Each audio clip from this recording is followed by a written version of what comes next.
In the entire Orion spiral, there was one name that every academic species respected: Professor Zirelian Varkul. Among historians, archaeologists, and xenocultural researchers, Varkul was considered a legend. He had uncovered the lost memory vaults of the extinct Varkul Dominion. He had translated the impossible crystal language of the Varish monks. He had once ended a century-long scholarly war by proving that two hostile species had actually evolved from the same ancient civilization. The galaxy called him the mind that never failed, which was why the events aboard the exploration vessel, Archivum Prime, became one of the most humiliating and hilarious moments in academic history. And it all started because of a tiny alien cub. The Archivum Prime drifted silently above the jungle world of Elira 7, its silver hull reflecting the emerald atmosphere below. The planet was considered one of the greatest archaeological discoveries in centuries. Ancient ruins covered its surface, towering stone structures disappeared into endless forests. Massive statues stood half-buried beneath vines older than most civilizations. But the ruins were not the only mystery. The planet also contained life forms, unlike anything the galaxy had ever documented. Small, furry, bright-eyed, extremely intelligent, and unbelievably annoying. The humans aboard the Archivum Prime had given them a nickname almost immediately. Officially, species had no scientific classification yet. Every attempt to study them ended in disaster, confusion, or missing equipment. The cubs were roughly the size of Earth foxes, with striped silver fur, oversized ears, and glowing blue eyes that always seemed to contain far too much understanding. Worst of all, they loved stealing things: pens, tools, translation devices. One had once stolen an entire military officer's boot while he was still wearing it. Naturally, Professor Varkul considered the human fascination with the creatures deeply unprofessional. This, Varkul announced proudly to the briefing chamber, is why galactic science stagnates. The massive holographic display behind him showed an image of one of the cubs sitting innocently on a supply crate. The human seated in the room struggled not to laugh. Captain Elena Brooks folded her arms. Professor, with respect, it stole 3 scanners yesterday. Exactly, Varkul snapped. A primitive, opportunistic scavenger. Lieutenant Marcus Reed raised a hand. It also opened a secured cargo latch. Coincidence. It solved a shape recognition puzzle faster than our navigation AI. Instinct. It stole Commander Talvek's dessert from a locked cabinet. Varkul paused. Luck. The room erupted with laughter. The alien historian straightened his ceremonial robes in irritation. You humans project intelligence onto anything with large eyes and emotional appeal. And yet the cubs only steal from people they find interesting. Varkul scoffed. I assure you, Captain, no creature on this primitive world could intellectually challenge me. From the open doorway behind him came a soft chirping sound. Everyone turned. A tiny cub sat in the hallway, watching him. Its glowing blue eyes blinked slowly. Varkul narrowed his own silver eyes. The cub tilted its head, then quietly disappeared around the corner. Over the next several days, the cubs became impossible to ignore. They appeared everywhere, inside storage rooms, on top of survey drones, curled asleep in warm engine compartments. The humans loved them. The non-humans aboard tolerated them. Professor Varkul despised them, mostly because they seemed fascinated by him. Everywhere he went, one particular cub followed. It was slightly smaller than the others, with a dark stripe running down its back and unusually bright eyes. Varkul would find it sitting outside his quarters, watching him during lectures, hiding under archaeological equipment. Once, it somehow accessed the ship's library terminal and filled his research notes with random paw prints. Captain Brooks nearly fell out of her chair, laughing when she saw his reaction. "This is sabotage," Varkul shouted. The cub chirped innocently from atop the console. Marcus grinned. "I think it likes you. It is a menace." The cub proudly stole his stylus and ran.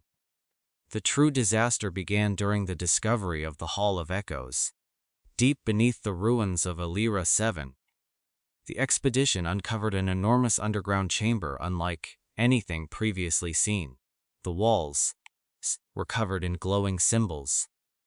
Ancient mechanisms lined the floor. At the center stood a massive stone archive orb suspended above a circular platform. Varkul stared at it with awe. "This," he whispered, "may be the greatest historical discovery in galactic history." Even the humans became quiet. The chamber radiated mystery. Power aimed. Thousands of years of forgotten civilization rested beneath the stone. Varkul immediately began studying the inscriptions. His four-fingered hands moved rapidly across his datapad. "The language structure suggests a mnemonic repository," he muttered. "A historical preservation system." Captain Brooks looked around carefully. "And in simple language, it stores memories." Marcus blinked. "Like a giant alien hard drive?" Varkul sighed deeply. "Yes, Lieutenant, a giant alien hard drive." The humans grinned. Then a familiar chirp echoed across the chamber. The tiny striped cub appeared from behind a column. Varkul groaned immediately. "No." The cub trotted directly toward the central platform. "Someone stop it," Varkul warned. But the cub was faster. It leaped onto the platform and touched one glowing symbol with its paw. The chamber instantly lit up. Ancient machinery awakened beneath the floor. Massive holographic projections burst into existence around. Marcus jumped backward. "Oh, that can't be good." The archive orb began rotating. Symbols flooded the air. Varkul stared in amazement. "Impossible." The cub sat proudly beside the glowing controls. Captain Brooks looked at Varkul slowly. "Professor." "No, it activated the system. That proves nothing." The cub chirped smugly. Over the next several hours, the expedition made astonishing discoveries. The Hall of Echoes responded to specific symbol combinations. Entire historical recordings appeared when correct sequences were entered. The problem was, only the cub seemed to understand the system. Every time Varkul attempted activation manually, nothing happened. But whenever the cub touched certain symbols, the archive responded instantly. Marcus leaned against a stone pillar. "So let me get this straight." Varkul glared at him. "No. You, the greatest historian in the galaxy, cannot operate the ancient archive. This is temporary. But the tiny fluff creature can." Varkul's eye twitched. The cub chirped happily. Things became significantly worse the following day. Varkul finally believed he had deciphered the archive logic. Excited beyond reason, he gathered the entire expedition team. "I have solved it," he announced proudly. Captain Brooks smiled carefully. "That's great, Professor." Varkul approached the central platform dramatically. "The archive operates through symbolic historical sequencing. Observe." He pressed 3 glowing symbols in sequence. Nothing happened. Varkul frowned. He tried again. Still nothing.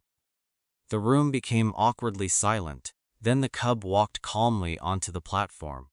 It stared at Varkul for a long moment, then reached out one tiny paw. It pressed a completely different symbol. The entire chamber exploded with light. Massive holograms filled the rooms. Ancient star maps rotated overhead.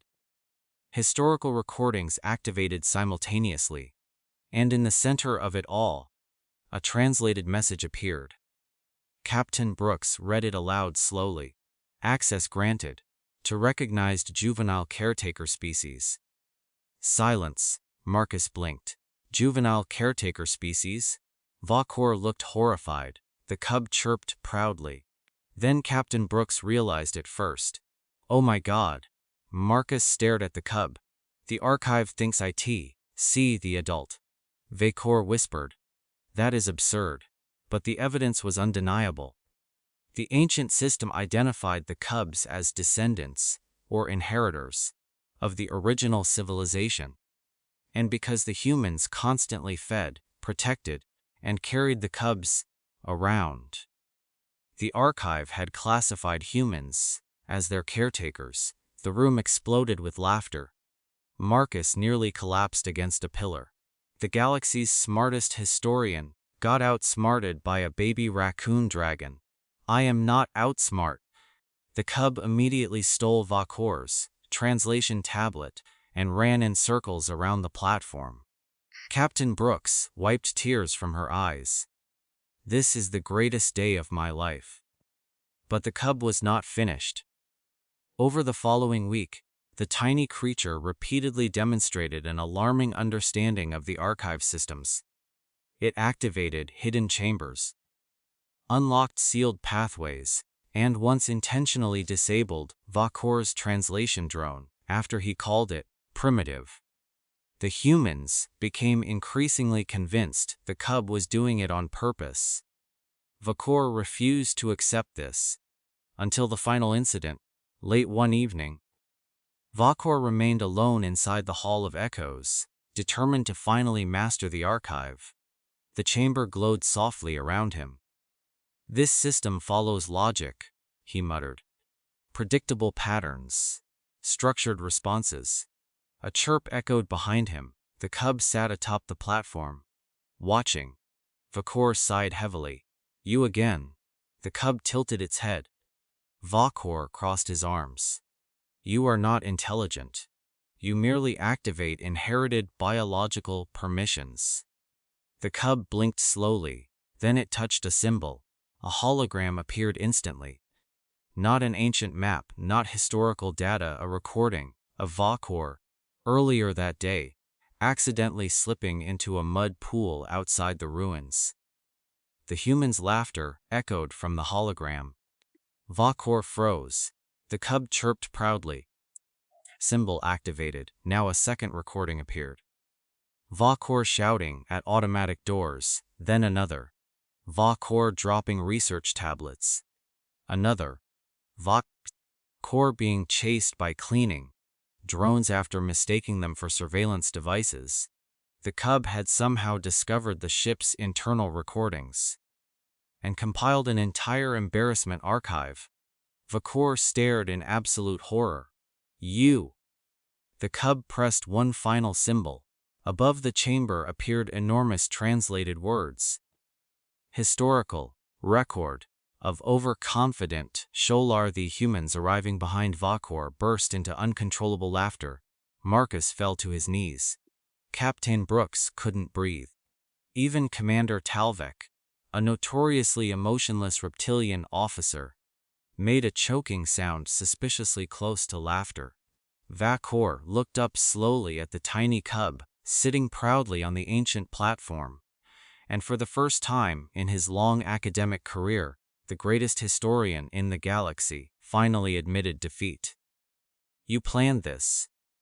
The cub chirped once, almost smugly. Months later, the events of Elias 7 became legendary across academic networks. Officially, Professor Varkul's discoveries revolutionized galactic archaeology. Unofficially, everyone remembered the part where he lost an intellectual battle against a tiny alien cub. The recordings spread everywhere. Students turned them into memes. Scholars quoted the cub's historical record of overconfident scholar message during lectures. Varkul attempted legal action 17 times. He lost every case. As for the cub, it remained aboard the Archivum Prime, still stealing tools, still causing chaos. and still somehow always one step ahead of the smartest beings in the galaxy. Because humanity eventually realized something important about the cubs of Alira 7. They weren't just 희망. intelligent, they were playful, mischievous, curious, and dangerously good at understanding people, which, according to Captain Elena Brooks, made them a lot like humans.